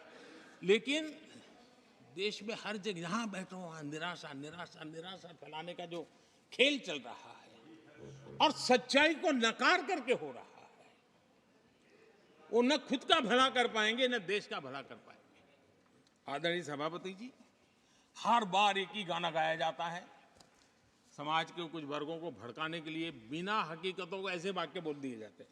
मैं जरा देश के सामने कुछ हकीकतें बोलना चाहता हूं और मुझे विश्वास है मीडिया इस ऐसे विषयों पर जरा डिबेट कर ले ताकि पता चले। आदरणीय सभापति जी, यहां पर सरकारी कंपनियों को लेकर हम पर भांति भांति के आरोप लगे। क्या क्या आरोप लगाए जा रहे हैं, सिर पैर माथा कुछ नहीं, बस लगाते चलो। अब देखिए, देश को याद है मारुति के शेयर का क्या खेल चल रहा था। उस जमाने में हेडलाइन बना करती थी, मारुति शेयर का क्या चल रहा था। मैं उसकी गहराई में नहीं जाना चाहता, वरना उनको वहां तक पानी पहुंचेगा कि शायद यहाँ पर करंट लग जाएगा, इसलिए मैं वहां तक जाना नहीं चाहता। आदरणीय सभापति जी, आदरणीय सभापति जी, देश को जानना जरूरी है। आदरणीय सभापति जी, मैं तो आजाद भारत में पैदा हुआ हूं, मेरे विचार भी आजाद है और मेरे सपने भी आजाद हैं। जो गुलामी की मानसिकता को जीने वाले हैं उसके बाद और कोई चीजें नहीं है, वही पुराने कागज लेकर के घूमते रहते हैं। आदरणीय सभापति जी, कांग्रेस ने कहा कि हमने पीएसयू बेच दिए, पीएसयू डुबो दिए, बाती बाती की बातें यहां सुन और वरिष्ठ लोगों के मुंह से सुन रहा था। याद कीजिए, बीएसएनएल, एमटीएनएल को बर्बाद करने वाले कौन थे? वो कौन सा कालखंड था जब बीएसएनएल, एमटीएनएल बर्बाद हो चुके? जरा याद कीजिए, एचएएल, उसकी दुर्दशा क्या करके रखी थी, बर्बादी। और जाकर के गेट पर भाषण देकर के 2019 का चुनाव लड़ने का एजेंडा तय होता था एचएएल के नाम पर। जिन्होंने एचएएल को तबाह कर दिया था वो एचएएल के गेट पर जाकर के भाषण झाड़ रहे थे। आदरणीय सभापति जी, एयर इंडिया को किसने तबाह कर दिया, किसने बर्बाद कर दिया? ये हालत कौन लाया था? कांग्रेस पार्टी और यूपीए ये 10 साल की उनकी बर्बादी से मुंह नहीं मोड़ सकते। देश भली भांति जानता है। और अब मैं हमारे कार्यकाल के जरा सफलता की बात बताना चाहता हूं। आदरणीय सभापति जी, आज जिस बीएसएनएल को आपने तबाह करके छोड़ा था ना, वो बीएसएनएल आज made in India 4G 5G उस तरफ आगे बढ़ रहा है और दुनिया का ध्यान आकर्षित कर रहा है। आदरणीय सभापति जी, एचएएल के लिए इतने भ्रम फैलाए, आज रिकॉर्ड मैन्युफैक्चरिंग एचएएल के कर रहा है, रिकॉर्ड रेवेन्यू जनरेट कर रहा है एचएएल, जिसको लेकर के इतने जो होले चलाए। और कर्नाटका में एशिया की सबसे बड़ी हेलीकॉप्टर बनाने वाली कंपनी एचएएल बन गई। कहां छोड़ा था, कहां जाके लगाया, हमने पहुंचाया। आदरणीय सभापति जी, एक कमांडो यहां नहीं है, एलआईसी को लेकर भी पता नहीं कैसे कैसे बड़े विद्वत्तापूर्ण बयान देते थे। एलआईसी का ऐसा हो गया, एलआईसी का वैसा हो गया, एलआईसी का यूं हो गया। जितनी गलत बातें एलआईसी को लिए बोलनी चाहिए बोली। और तरीका यही है, किसी को बर्बाद करने अफवाह फैलाओ, झूठ फैलाओ, भ्रम फैलाओ। और टेक्निक वही है, गांवों में किसी का बड़ा बंगलो हो, लेने का मन करता हो, लेकिन हाथ ना लगता हो तो फिर हवा फैला देते, ये भूतिया बंगला है। यहां जो जाता है ऐसी हवा फैला देते, कोई लेता नहीं, फिर खोजा करके लपक लेते। एलआईसी एलआईसी क्या क्या चलाया। आदरणीय सभापति जी, मैं सीना तान करके सुनाना चाहता हूं, आंखें ऊंची करके सुनाना चाहता हूं, आज एलआईसी के शेयर रिकॉर्ड स्तर पर ट्रेड हो रहे हैं। क्यों? आदरणीय सभापति जी, अब प्रचार किया जा रहा है, पीएसयू बंद हो गए, पीएसयू बंद हो गए। अब उनको तो याद भी नहीं होगा क्या है, बस किसी ने पकड़ा दिया, बोलो बोलो। 2014 में देश में 234 पीएसयू थे, 234 2000 उनके यूपीए के 10 साल के कालखंड में। अब 14 में जब उन्होंने छोड़ा, 234 आज 254 है। 234 थे, आज 254 है। अब भाई कोई कौन सा अरिथमेटिक वो जानते हैं, बेच दिए, अब बेचने के बाद 250 हो गया। क्या क्या कर रहे हो आप लोग? आदरणीय सभापति जी, आज अधिकतर पीएसयू रिकॉर्ड रिटर्न दे रहे हैं और इन्वेस्टर्स का भरोसा पीएसयू की तरफ बढ़ रहा है। जो छोटा सा भी शेयर बाजार जानते हैं, इनको समझ आता है, नहीं समझता है तो किसी को पूछो। आप सभापति जी देखिए, बीएसई पीएसयू इंडेक्स में बीते 1 वर्ष के दौरान लगभग 2 गुनी उछाल हुई है। आदरणीय सभापति जी, 10 साल पहले, यानी 2014 4 से 14 के बीच की बात करता हूं, पीएसयू का नेट प्रॉफिट करीब करीब 1.25 लाख करोड़ था और इस 10 वर्ष में पीएसयू का नेट प्रॉफिट 2.5 लाख करोड़ है।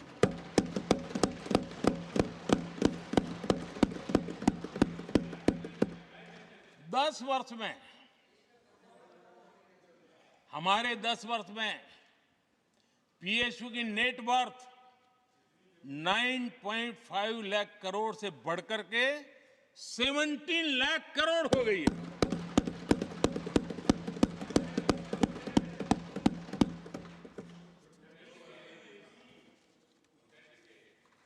आदरणीय सभापति जी, इनका हाथ जहां भी लगता है ना, उसका डूबना तय हो जाता है।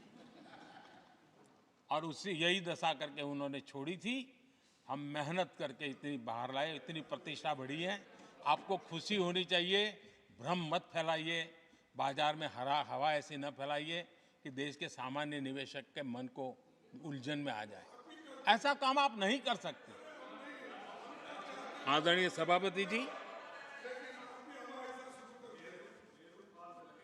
इन लोगों की मर्यादा इतनी है, अब इन्होंने अपने युवराज को एक स्टार्टअप बना करके दिया है। अब वो नॉन स्टार्टर है।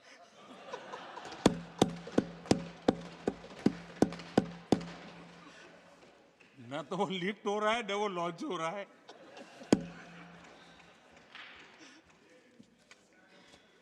आदरणीय सभापति जी,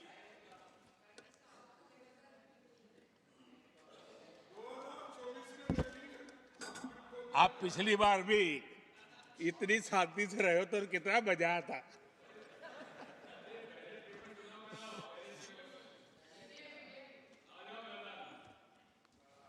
आदरणीय राष्ट्रपति जी, आदरणीय सभापति जी,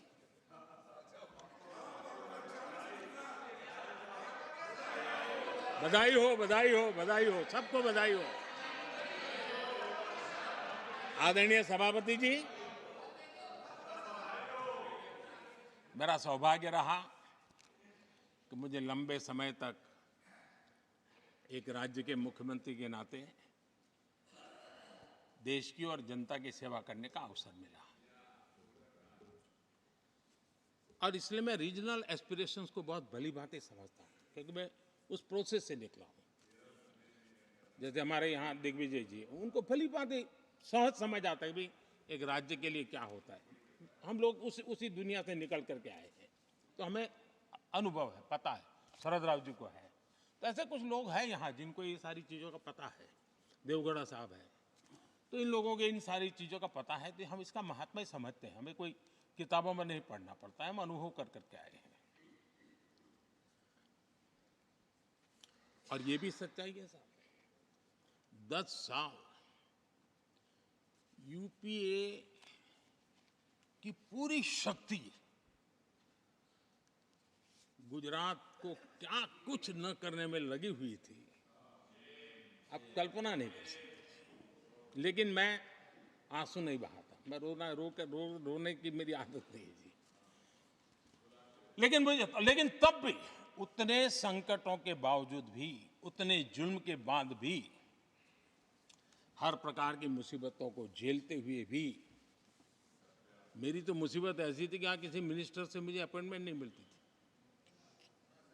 वो कहते थे, भाई आप जानते हो मेरी तो दोस्ती है, मैं फ़ोन पे बात कर लूँगा, लेकिन कहीं फोटो वोटो निकल गए, ये डर रहता था। यहाँ मंत्रियों का डर ऐसा था।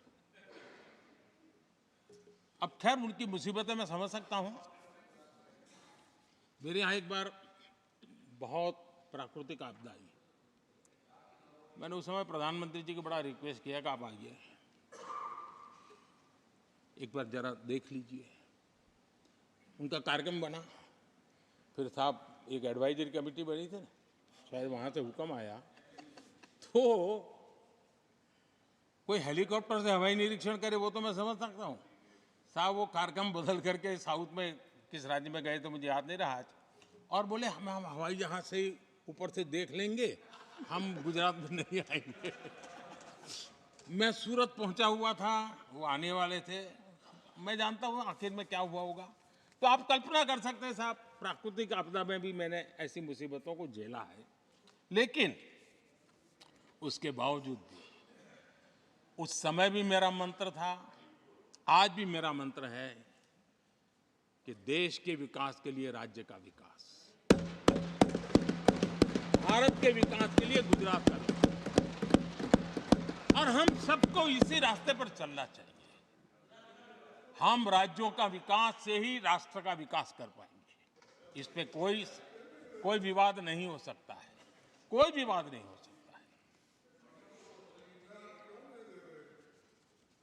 और मैं आपको विश्वास देता हूं सभापति जी, राज्य अगर एक कदम चलता है तो 2 कदम चलने की ताकत देने के लिए मैं तैयार हूं।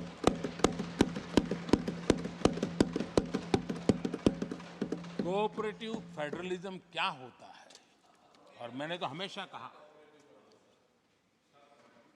Competitive cooperative federalism. आज देश को जरूरत है कॉम्पिटिटिव कोऑपरेटिव फेडरलिज्म। हमारे राज्यों के बीच में तंदुरुस्त स्पर्धा हो ताकि हम तेजी से देश में आगे बढ़े। एक सकारात्मक सोच के साथ हमको चलने की जरूरत है। और मैं ये राज्य में था तब भी इसी विचारों को लेकर के काम करता था, इसलिए चुपचाप सहता भी था। आदरणीय सभापति जी,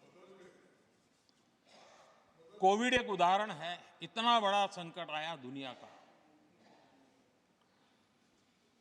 ऐसे संकट के समय राज्य के मुख्यमंत्रियों के साथ 20 बैठकें की। उस कालखंड में एक एक बात का विचार विमर्श करके साथ लेकर के, और सभी राज्यों का सहयोग, एक टीम बन करके केंद्र और राज्य ने काम किया। दुनिया जिस मुसीबत को झेल नहीं पाई, हम सब ने मिल करके, किसी एक को क्रेडिट मैं कभी नहीं दूंगा, सब ने मिल करके इस देश को बचाने के लिए जो हो सकता है, राज्यों को भी उसकी क्रेडिट लेने का पूरा अधिकार है। इस सोच में हमने काम किया। आदरणीय सभापति जी, G20 का आयोजन हम दिल्ली में कर सकते थे। हम दिल्ली में इन बड़े बड़े नेताओं के बीच रह करके सब कुछ क्या नहीं कर, पहले हुआ ही है। हमने ऐसा नहीं किया। हमने G20 का पूरा यश राज्यों को, दिल्ली में एक मीटिंग की तो राज्य में 200, एक एक राज्य को एक्सपोजर मिले दुनिया में। ये गलती से नहीं हुआ, योजना के तरीके से हुआ है। मेरे लिए किसकी सरकार है इसके आधार पर मैं देश नहीं चलाता। हम सब मिलकर के देश आगे बढ़ाना चाहते हैं, इस भूमिका से काम किया है। आदरणीय सभापति, हमारे देश में विदेश के मेहमान आते थे तो मेरे आने के बाद आ रहे था, थोड़ा पहले भी आते थे। आज विदेशी मेहमान आते हैं तो मेरा आग्रह रहता है कि आपको एक दिन किसी राज्य में जाना चाहिए। मैं उनको लेते के जाता हूं राज्यों में, ताकि उनको पता चले कि मेरा देश यानी दिल्ली नहीं है, मेरा देश चेन्नई में भी है, मेरा देश बेंगलुरु में भी है, मेरा देश हैदराबाद में भी है, मेरा देश पुरी में भी है, भुवनेश्वर में भी है, मेरा देश कलकत्ता में भी है, मेरा देश गुवाहाटी में भी है। पूरे दुनिया को मेरे देश के हर कोने का एक्सपोजर मिले, इसके लिए हम कोशिश करते हैं। वहां की सरकार का सहयोग असहयोग इसके तराजू पर नहीं तोड़ते। एक ईमानदारी से इस देश के भविष्य के लिए पूरे विश्व मेरे भारत को जाने, इसके लिए हम इस प्रयास करते हैं। और मैं अभी भी 26 जनवरी को इतना बड़ा काम रहता है, सबको मालूम है। उसके बाद भी मैं 25 तारीख को फ्रांस के राष्ट्रपति को राजस्थान की गलियों में घुमा रहा था। मैं दुनिया को पता चले कि मेरा राजस्थान ऐसा है।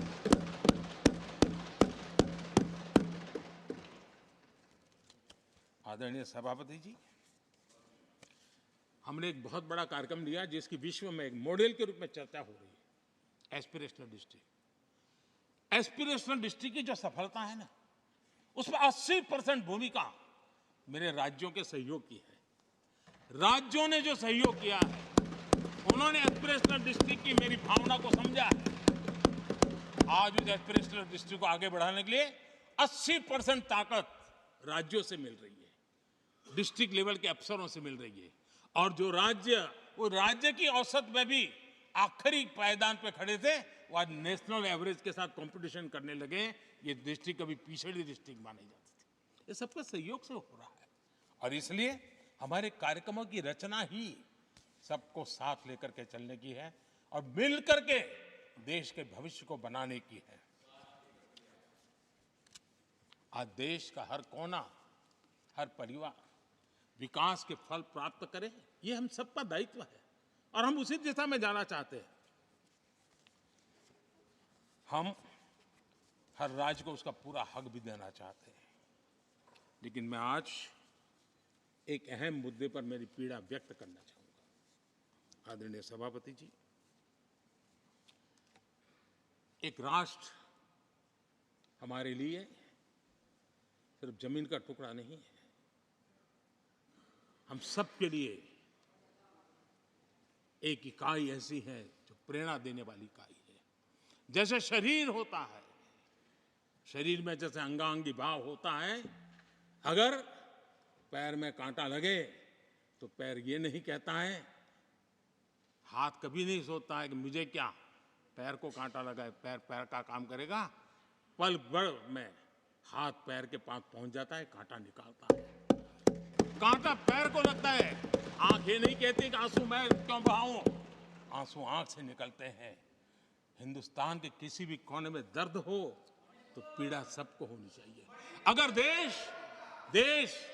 देश का एक कोना, अगर शरीर का एक अंग अगर काम नहीं करता है तो पूरा शरीर अपंग माना जाता है। शरीर जिस प्रकार से, अगर देश का भी कोई कोना, देश का कोई क्षेत्र विकास से वंचित रह जाएगा तो देश विकसित नहीं हो सकता है। और इसलिए हमें भारत को एक अंगांगी भाव से देखना होना चाहिए, उसको टुकड़ों में नहीं देखना चाहिए। जिस प्रकार से हिंदी और भाषा बोली जा रही है, देश को तोड़ने के लिए, राजनीतिक स्वार्थ के लिए नए नैरेटिव गढ़े जा रहे हैं। एक पूरी सरकार मैदान में उतर करके भाषा गढ़ रही है। इससे बड़ा देश का दुर्भाग्य क्या हो सकता है? आप मुझे बताइए, झारखंड का कोई आदिवासी बच्चा अगर ओलंपिक के खेल के अंदर जाकर के मेडल लेकर आएगा तो क्या हम ये सोचते हैं कि तो झारखंड का बच्चा है?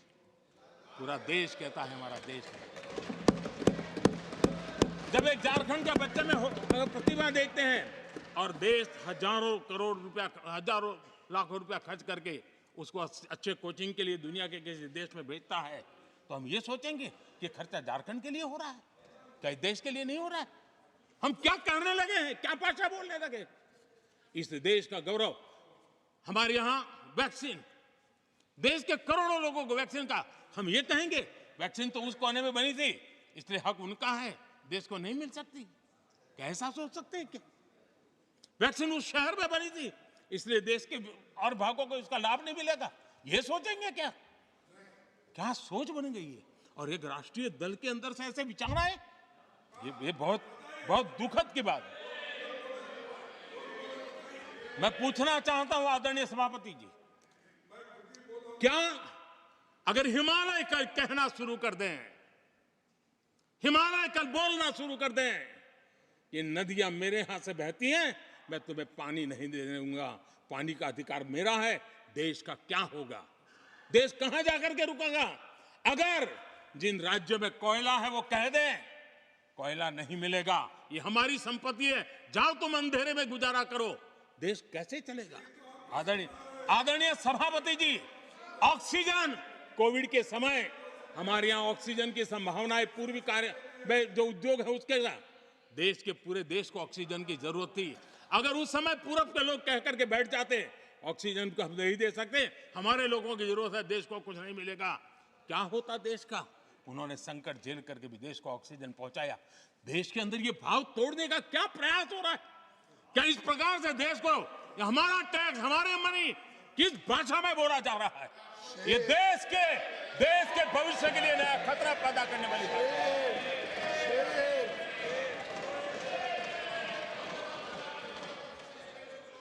देश को तोड़ने के लिए नए नए नैरेटिव खोजना बंद कर दीजिए। देश को आगे बढ़ना है, देश को एक साथ लेकर के चलने का प्रयास कीजिए। आदरणीय सभापति जी, पिछले 10 वर्ष नीति और निर्माण के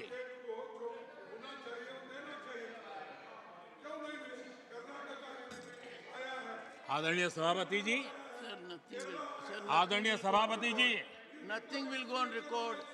No. Honorable आदरणीय Leader of सभापति Opposition, ji, please take your seat.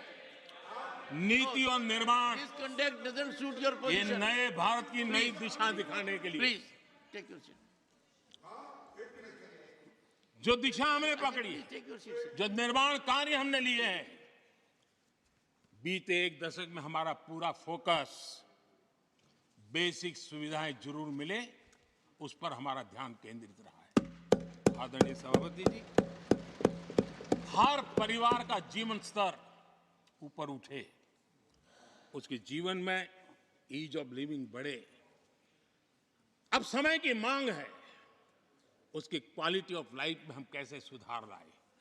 हम आने वाले दिनों में हमारी पूरी शक्ति, पूरा सामर्थ्य ईज ऑफ लिविंग से एक कदम आगे बढ़ करके क्वालिटी ऑफ लाइफ की तरफ हम बढ़ाना चाहते हैं। हम उसके लिए जाएंगे। आदरणीय सभापति जी, आने वाले 5 वर्ष न्यू मिडिल क्लास जो गरीबी से निकल करके बाहर आए हैं, ऐसे न्यू मिडिल क्लास को नई ऊंचाई और सशक्त बनाने के लिए हम अनेकविध कार्य को पहुंचाने के लिए पूरा प्रयास करने वाले हैं। और इसलिए हमने सामाजिक न्याय का जो मोदी कवच दिया है ना, उस मोदी कवच को और मजबूत बनाने और ताकत देने वाले हैं। आदरणीय सभापति जी, आजकल जब हम कहते हैं कि 25 करोड़ लोग गरीबी से बाहर आए, तो ऐसा कुतर्क दिया जाता है कि 25 करोड़ बाहर आए तो फिर 80 करोड़ को खाना अनाज क्यों देते हो। आदरणीय सभापति जी, हम जानते हैं कोई बीमार व्यक्ति हॉस्पिटल से बाहर आ जाए ना, तो भी डॉक्टर कहता है कुछ दिन इसको ऐसे ऐसे संभालिए, खाने में परहेजी रखिए, ठीक ना करिए, फलाना करिए, ये कहना क्यों, कहीं दोबारा वहाँ मुसीबत में ना आ जाए। जो गरीबी से बाहर निकला है ना, उसको ज़्यादा संभालना चाहिए ताकि कोई ऐसा संकट आ करके फिर से गरीबी की तरफ लपक न जाए। और इसलिए उसको मजबूती देने का समय देना चाहिए। ये समय हमने गरीब को मजबूत, ताकि वो फिर से वो न्यू मिडिल क्लास फिर से वापस उस गर्त में डूब न जाए। हम 5 लाख रुपए आयुष्मान का देते हैं ना, उसके पीछे ये इरादा है। परिवार में एक बीमारी आ जाए ना, मध्यम वर्ग का आदमी भी गरीब बनने से देर नहीं लगती है। और इसलिए गरीबी से बाहर निकलना जितना जरूरी है, उतना गलती से भी गरीबी की तरफ पीछे न चला जाए, उसके लिए ध्यान रखने की आवश्यकता है। और इसलिए हम अनाज देते हैं, अनाज देते रहेंगे, किसी को बुरा लगे या न लगे। 25 करोड़ गरीबी से बाहर निकले हैं, न्यू मिडिल क्लास हुए हैं, लेकिन मुझे समझ है, मैं उस दुनिया जी करके आया हूं, उनको जरूरत ज्यादा है। और इसलिए हमारी ये योजना जारी रहेगी। आदरणीय सभापति जी,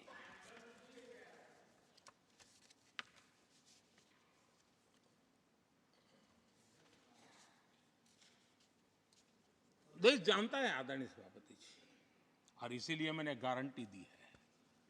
मेरी गारंटी है, गरीबों के 5 लाख रुपए तक की इलाज की सुविधा आगे भी मिलती रहेगी। मेरी गारंटी है, मोदी की गारंटी है। 80% डिस्काउंट से जो दवाइयां मिल रही है, जिसका लाभ मध्यम वर्ग गरीब को मिल रहा है, वो मिलता रहेगा। आदरणीय सभापति जी, मोदी की गारंटी है कि किसानों को जो सम्मान निधि मिल रही है, वो सम्मान निधि चालू रहेगी, ताकि विकास की यात्रा में वो ताकत के साथ जुड़ जाए। आदरणीय सभापति जी, गरीबों को पक्के घर देने का मेरा अभियान है। अगर परिवार बड़ा होता है, नया परिवार बनता है, पक्के घर देने का मेरा कार्यक्रम जारी रहेगा। नल से जल योजना मेरा पक्का इरादा है और मेरा पक्की गारंटी है कि नल से जल, हम नए शौचालय बनाने की जरूरत पड़ेगी, मेरा पक्की गारंटी है, हम जारी रखेंगे। ये काम सारे तेजी से चलेंगे, क्योंकि विकास का जो रास्ता, विकास की जो दिशा हमने पकड़ी है, इसको हम किसी भी हालत में जरा भी धीमी नहीं होने देना चाहते। आदरणीय सभापति जी, हमारी सरकार का तीसरा टर्म दूर नहीं है।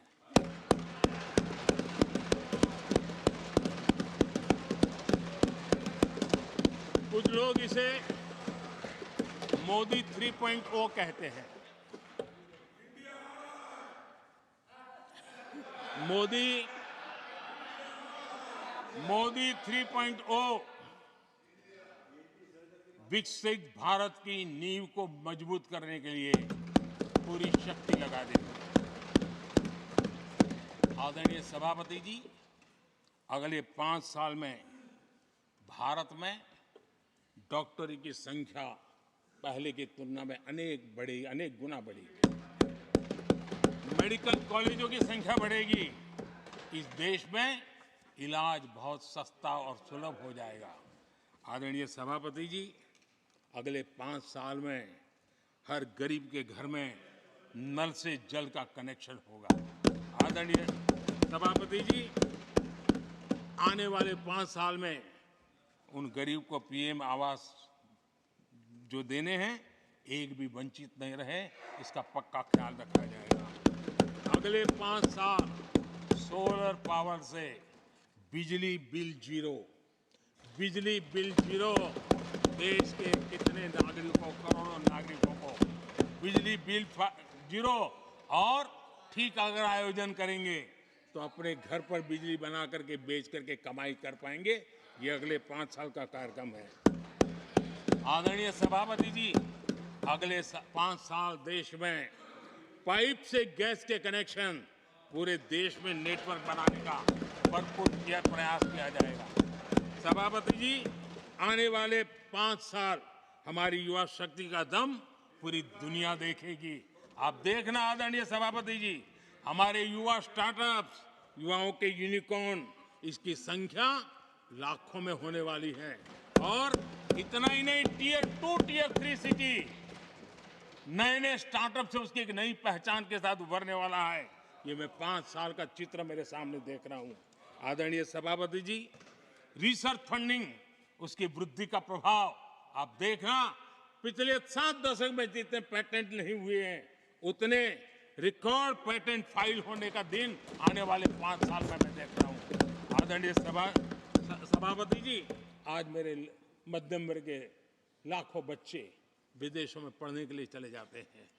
मैं वो स्थिति लाना चाहता हूं कि मेरे बच्चों के लाखों रुपए बच जाएं, मेरे देश के मध्यम वर्ग के सपने पूरे हो, बेस्ट यूनिवर्सिटी मेरे देश में हो, उच्चतम शिक्षा उनको मेरे देश में मिले और मेरे बच्चों का, उनके परिवार का पैसा बचे।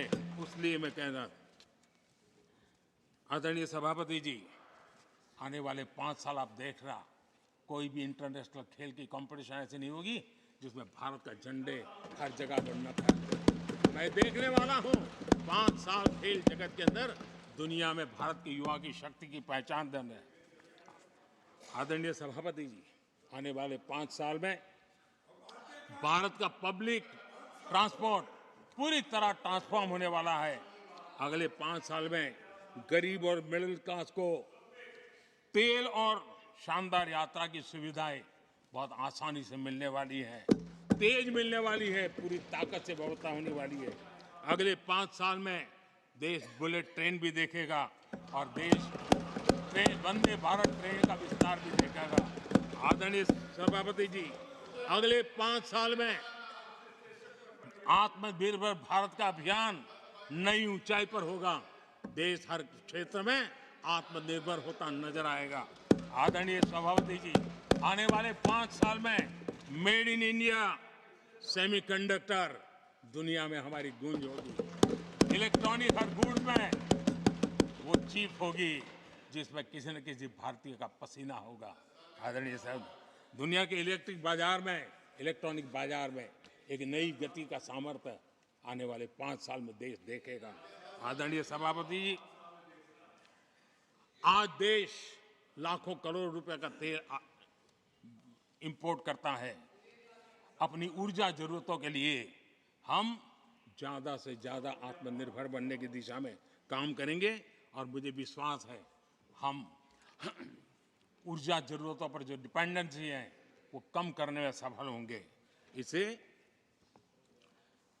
इतना ही नहीं, आदरणीय सभापति जी, ग्रीन हाइड्रोजन अभियान, हम दुनिया के बाजार को लालायित करने की दिशा में आगे बढ़ रहे हैं।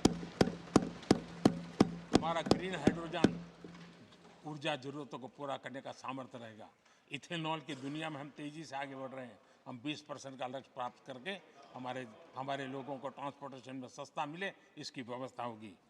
आदरणीय सभापति जी, जब मैं 20% इथेनॉल की बात करता हूं, उसका सीधा लाभ मेरे देश के किसानों को होने वाला है। किसानों की नई मजबूती मिलने वाली है। देश के हजारों करोड़ रुपए आज खाद्य तेल, हम कृषि प्रधान देश तो कहते हैं, लेकिन आज भी हजारों करोड़ रुपयों का खाने का तेल हमें बाहर से लाना पड़ रहा है। हमारा देश के किसानों पर मुझे भरोसा है और मुझे पक्का भी जो नीतियों को लेकर के हम चलते हैं, एडिबल ऑयल में मेरा देश बहुत एक आत्मनिर्भर 5 साल में हो जाएगा और जो पैसा बचेगा मेरे देश के किसान की जेब में जाएगा, जो आज विदेश के बाजार में जाता है। आदरणीय सभापति जी, केमिकल की खेती के कारण हमारी धरती माँ को बहुत नुकसान हो रहा है। आने वाले 5 साल में नेचुरल फार्मिंग की तरफ देश के किसानों को ले जाने में हम सफलतापूर्वक आगे बढ़ेंगे। एक नया जागृति का काम होगा, हमारी धरती माँ की भी सुरक्षा होगी। आदरणीय सभापति जी, नेचुरल फार्मिंग बढ़ने से दुनिया के बाजार में भी हमारे उत्पादों की ताकत बढ़ने वाली है। आदरणीय सभापति जी, यूएन के माध्यम से मैंने मिलेट का अभियान चलाया। श्री अन्न तक के रास्ते आज हमने उसकी पहचान दी है।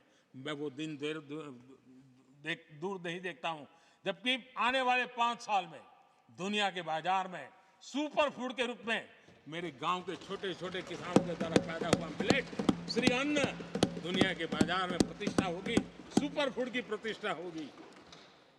आदरणीय सभापति जी, ड्रोन खेतों में एक नई किसानों की ताकत बन करके उभरने वाला है। 15,000 ड्रोन दीदी का कार्यक्रम ऑलरेडी हम लॉन्च कर चुके हैं। ये तो शुरुआत है, आगे बहुत सफलता दिखती है। आदरणीय सभापति जी, हम नैनो टेक्नोलॉजी को एग्रीकल्चर में लाने में प्रयोग अब तक सफल हुए हैं। हमने नैनो यूरिया में बहुत बड़ी सफलता पाई है, नैनो डीएपी की दिशा में सफलता पाई है और आज एक बोरी भर खातर लेकर के घूमने वाला किसान एक बोतल के खातर से काम चला लेगा, वो स्थिति दूर नहीं है। आदरणीय सभापति जी, सहकारिता क्षेत्र में हमने एक नई मिनिस्ट्री बनाई है। उसके पीछे इरादा है कि एक सहकारिता का पूरा जन आंदोलन नई ताकत के साथ उभरे और 21वीं सदी की आवश्यकता के अनुसार उभरे, उसको भी हम, और उसका सबसे बड़ा लाभ, हम 2 लाख भंडारण का काम जो हाथ में लिया है, जब 5 साल के भीतर वो पूरा हो जाएगा, छोटा किसान को भी अपनी पैदावार को रखने की जगह मिल जाएगी। किसान तय करेगा किस भाव से बाजार में बेचना है, नहीं बेचना है। उसको जो बर्बाद होने का डर था वो खत्म हो जाएगा और किसान की आर्थिक ताकत बढ़ जाएगी। पशुपालन और मछली पालन पक्का मैं कहता हूँ नए रिकॉर्ड बनाने वाले। आज हमारे यहाँ पशु की संख्या है लेकिन दूध की उत्पादन कम है। हम इस स्थिति को बदल देंगे। फिशरिंग एक्सपोर्ट करने की दुनिया में हम बहुत बड़ी तेजी से विकास करेंगे, ये भी मेरा पूरा विश्वास है।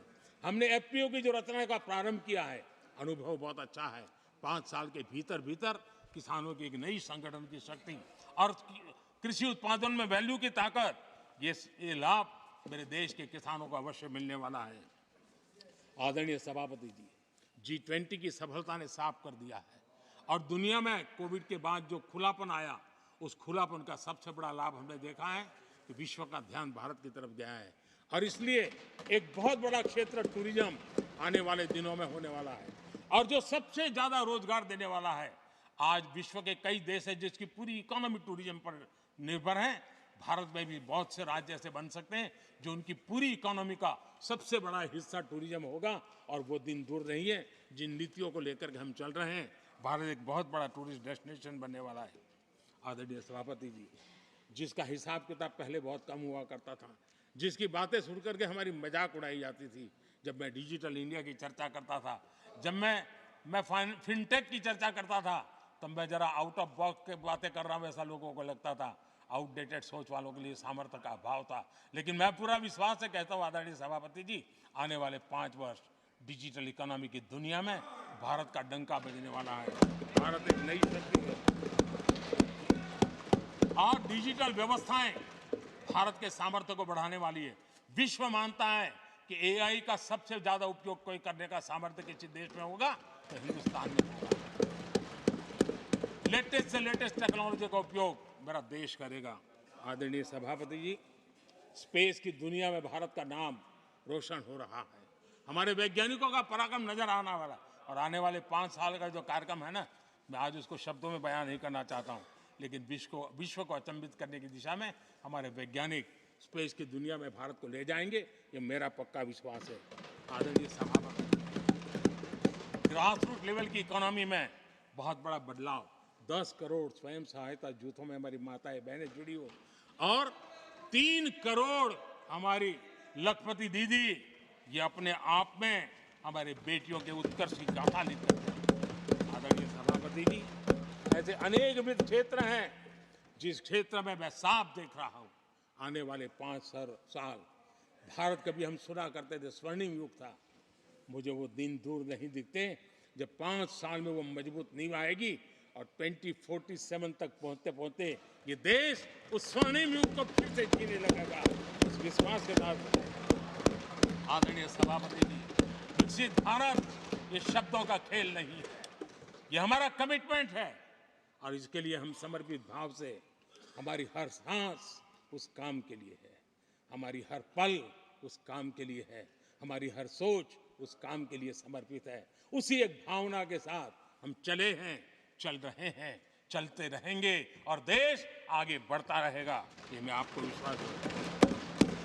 आने वाली सदियां इस स्वर्ण काल का इतिहास में अंकित करेगी, ये विश्वास मेरे मन में इसलिए है, देश की जनता का मिजाज मैं भली भांति समझ पाता हूं। देश बदलाव के 10 साल के अनुभव को देखा है, एक क्षेत्र में जो बदलाव देखा है वो तेज गति से बदलाव, जीवन के हर क्षेत्र में नई ऊंचाइयां, नई ताकत प्राप्त होने वाली है, और हर संकल्प को सिद्धि तक पहुंचाना ये हमारी कार्यशैली का हिस्सा है। आदरणीय सभापति जी, मैं फिर एक बार इस सदन में आप सबने जो विचार रखे, उसके कारण देश के सामने सत्य रखने का मुझे जो अवसर मिला, और डंके की चोट पर सत्य रखने का अवसर मिला, और सदन की पवित्रता के बीच रखने का अवसर मिला है, संविधान की पूरी साक्ष्य रख करके ये विचार रखने का अवसर मिला है। मुझे विश्वास है कि देश जिनकी वारंटी खत्म हो गई है उनकी बातें सुन नहीं सकता है, जिसकी गारंटी की ताकत देखी है उसके विचारों के भी विश्वास करते हुए आगे बढ़ेगा। मैं फिर एक बार आदरणीय सभापति जी आपका हृदय से आभार व्यक्त करता हूं, और आदरणीय राष्ट्रपति जी को मेरी तरफ से उनके व्याख्यान के लिए आदरपूर्वक अभिनंदन और आभार व्यक्त करते हुए मैं मेरी वाणी को विराम देता हूं। बहुत बहुत धन्यवाद।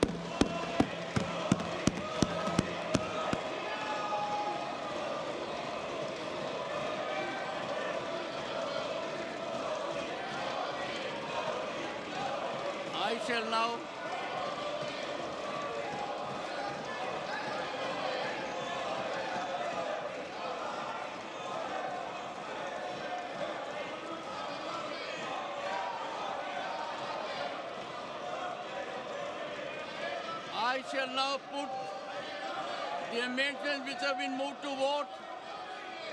Amendments numbers 1 to 4 by Shri Tiruchi Shiva. Are you moving? Yes, sir. Are you moving? Moving, sir. As is amendments, I shall now put the amendments to vote. Those in favor, please say aye. Those against will please say no. I think noes have it, the noes have it, the noes have it. Amendment numbers 1 to 4 are negative. Amendment numbers 5 to 7 and numbers 18 to 23 by Shri M. Shanmugam. Shri M. Shanmugam. Moving, sir. You are moving. Moving. I shall now put the amendments to vote. Those in favor will please say aye. Those against will please say no. I think the noes have it. The noes have it. The noes have it. Amendment numbers 5 to 7 and numbers 18 to 23 are negative. Amendment numbers 14 to 17 by Shri Ilamaram Karim. Are you withdrawing? Moving. I shall now put the amendments to vote. Those in favor will please say aye. Those against will please say no. I think noes have it. The noes have it, the noes have it. Amendment numbers 14 to 17 are negatived. Amendment numbers 25 to 34 by Dr. Ashok Kumar Mittal. Are you moving? I withdraw. Amendments are withdrawn. Amendment numbers 40 to 46 by Srimati J.B. Mather, Isam, not present. Amendment numbers 55 to 63 by Shri Santosh Kumar P. You are moving? Yes, I'm Sure about it? sure. Very much sure. I shall now put the amendments to vote. Those in favor will please say aye. Those against will please say no. I think noes have it. Noes have it. Noes have it. Amendment numbers 55 to 63 are negatived. Amendment number 64 to 70 by Dr. John Brittas. Are you moving? Are you moving? Yes or no? Indeed, I am moving, Okay. sir, to protect the federalist. I shall now, nothing else will go on record. You are moving, that's all. I shall now put the amendments to vote. Those in favor will please say aye. Those against will please say no. I think the noes have it, the noes have it, the noes have it. Amendment numbers 64 to 70 are negatived. Amendment numbers 71 to 77 by Dr. Kani Moji NVN Somu, not present. Amendment number 78 to 84 by Shri R. Girirajan, not present. Amendment numbers 85 to 92 by Shri Shakti Singh Gohil, not present. Amendment numbers 93 and 94 by Shri M. Muhammad Abdullah, not present. Amendment number 95 to 101 by Shri A.D. Singh. Moving. I withdraw. Amendments are withdrawn. Amendment number 102 by Shri Digvijay Singh. I can't find, not present. Amendment not present. I shall now, honorable members, put the motion to vote. The question is that an address be presented to the President in the following terms. The members of the Rajya Sabha assembled in this session are deeply grateful to the President for the address which he has been pleased to deliver to both houses of Parliament assembled together on January 31, 2024. Those in favor will please say aye. Those against will please say no. I think the ayes have it, the ayes have it, the ayes have it. The motion is adopted.